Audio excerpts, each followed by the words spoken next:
अस्सलाम वालेकुम दोस्तों, सोलर पावर इजी ट्यूटोरियल्स की आज की वीडियो भी सोलर सिस्टम में आने वाली मुख्तलिफ़ मुश्किलात जिनके लिए आप मुझसे रब्ता करते हैं उसी की वीडियो है। लास्ट वीडियो में भी मैंने आपको बताया था कि सोलर पैनल्स की मदद से जब यूपीएस के ज़रिए आप लोड चलाना चाहते हैं तो वो कितना लोड आप चला सकते हैं, और वो वीडियो का जो लिंक है वो डिस्क्रिप्शन में देख लीजिएगा। आज की वीडियो में हमें जो यूज़र हैं उन्होंने जो वीडियो भेजी है उसमें वो हमें बता रहे हैं कि उनके यहाँ जो सोलर सिस्टम उन्होंने लगाया है और उसे लगाने के बाद जब वो एलईडी लाइट्स को इस्तेमाल कर रहे हैं तो वो बहुत जल्दी जल्दी ख़राब हो रही हैं, और इसके अलावा जो है उनके फ़ैन जो हैं उनकी स्पीड भी स्लो हो जाती है। तो वीडियो देख लें। वीडियो मुख्तसर सी मैंने उसे बहुत छोटा कर दिया है ताकि आप जल्दी से देख सकें उसे, और फिर उसके बाद आपको बताता हूँ कि इन तमाम प्रॉब्लम्स का हल क्या है। हेलो, अस्सलाम वालेकुम रज़ा भाई। ये हमारे सोलर पैनल हैं दो, जो इस रुख पर रखे हुए हैं दोनों एक साथ। और जबकि सूरज हमारा इधर से सामने से मशरिक़ की साइड से निकलता है। ये सेल जर्मनी के हैं दोनों। इस डायरेक्शन पे हमने ये दोनों रखे हुए हैं और इसको नीचे से कनेक्शन किया हुआ है हमने। ये वाली है, ये हमने ली हुई है टेलीफोन वाली है। ये तकरीबन हमने काफ़ी से पूछा तो बोलने लगे थे कि ये ड्रॉप नहीं करेंगे ये इस तरीके से। तो यहाँ से ये तार ली हुई है, यहाँ से हमने होल किया हुआ है। एक वायर इधर नीचे जा रही है होल में, नीचे ही बैटरी होगा, मैं आपको अभी दिखाता हूँ। ये उसमें लगी हुई है। दूसरी ये वाली वायर निकाल कर हमने ये वाली निकाल कर ये हमने बैटरी में कनेक्ट की है। ठीक है, ये फोनेक्स की स्वयं कर वाली बैटरी है। एक वो नीचे लोड जा रहा है, ये वो है। दूसरा ये दूसरी लोड की ये है।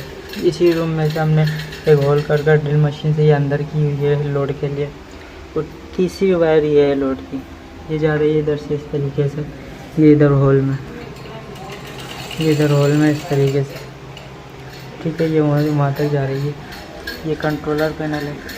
हमने सारे ये लोड भी कंट्रोलर पैनल से दिया हुआ है, सब दो सोलर सिस्टम में। वो जो होल में से वायर आ रही थी वो ये है, उसका दूसरा ये बटन है। ये एलईडी लाइट लगी हुई थी। ये फ़ैन चल रहा है जिससे ये हमारा ये एक स्टैंड वाला फ़ैन है, टेमूर फ़ैन है। ये इधर हमने बटन सिस्टम किया हुआ है इसका। उसके बाद ये जो होल में आई हुई है ये फिटिंग है। ये हमने फिटिंग वाली वो टेलीफोन वायर ली हुई है। तो फिर जैसे अभी हम इधर इस एयर कूलर को चलाते हैं तो ये लाइट भी डिम हो जाती है। और जो बाहर का वोल्टा का फैन दिखाया था मैंने आपको, उसको चलाते हैं तो फिर ये बिल्कुल स्लो हो जाता है। ये लाइट भी उसी की तरह झटके मार रही होती है। और उसके बाद दूसरी जो भी, ये देखो कितने बल्ब जल रहे हैं, सब खराब हो गए।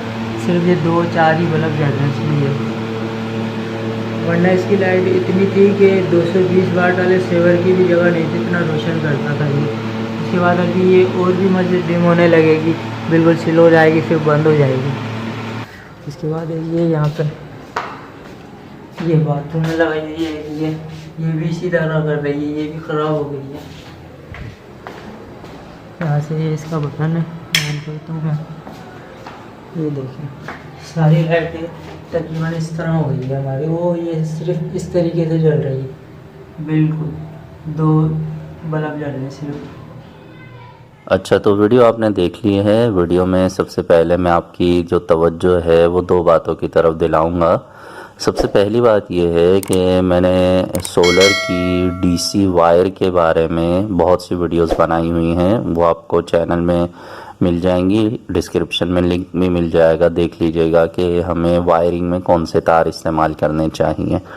तो यहाँ टेलीफोन का तार इस्तेमाल किया गया है जो कि ज़ाहिर है डीसी वायरिंग के लिए काफ़ी नहीं है, और जिसकी वजह से जो फ़ैन है और जो एलईडी लाइट्स हैं, जब ज़्यादा लोड एक साथ चलाया जाता है तो डीसी करंट उन चीज़ों तक सही तरह से नहीं पहुंच सकता। तो ऐसी सूरत में एलईडी लाइट सही से नहीं जल पाती हैं और फ़ैन की स्पीड भी कम रहती है। और दूसरा मेन पॉइंट जो है वो ये है कि डीसी वायरिंग में बहुत ज़्यादा दूर तक हम वायरिंग नहीं करते हैं। बैटरी को हमेशा हम घर के सेंटर पॉइंट में रखते हैं, जहां से हर कमरे में बराबर बराबर फासले की तार जा सके। ये बिल्कुल गलत तरीका होता है कि बैटरी को किसी घर के एक कोने में रख दिया जाए और वहां से सब कमरों तक दूर तक की लंबी लंबी वायरिंग की जाए। इससे बैटरी भी जल्दी डिस्चार्ज हो जाती है और जो बैटरी के करीब वाला कमरा होता है उसके फ़ैन और उसकी एलईडी लाइट की जो स्पीड और रोशनी है वो ज़्यादा होती है, और दूसरा जो कमरा होगा उसकी उससे कम होगी, तीसरे कमरे की उससे कम होगी। यानी जितना फासला बढ़ता जाएगा उतना आपका रिज़ल्ट भी डाउन होता जाएगा। तो डीसी वायरिंग जब भी करें तो घर के सेंटर पॉइंट में बैटरी रखें और हर तरफ का जो तार है सोलर की, जो हम डीसी वायरिंग में डीसी वायर यूज़ करेंगे, वो हर तरफ का, हर कमरे का बराबर फासला होना चाहिए और हर चीज़ का वायर भी अलग अलग होना चाहिए। फ़ैन के लिए अलग वायर्स आप इस्तेमाल करें और एलईडी लाइट्स के लिए अलग वायर इस्तेमाल करें। तो आज की वीडियो से उम्मीद है कि आपको वायरिंग के हवाले से जो मुश्किलात आती हैं उनके बारे में थोड़ी सी मज़ीद आगाही हो गई होगी। मिलेंगे नेक्स्ट वीडियो में। अपना बहुत सा ख्याल रखिए।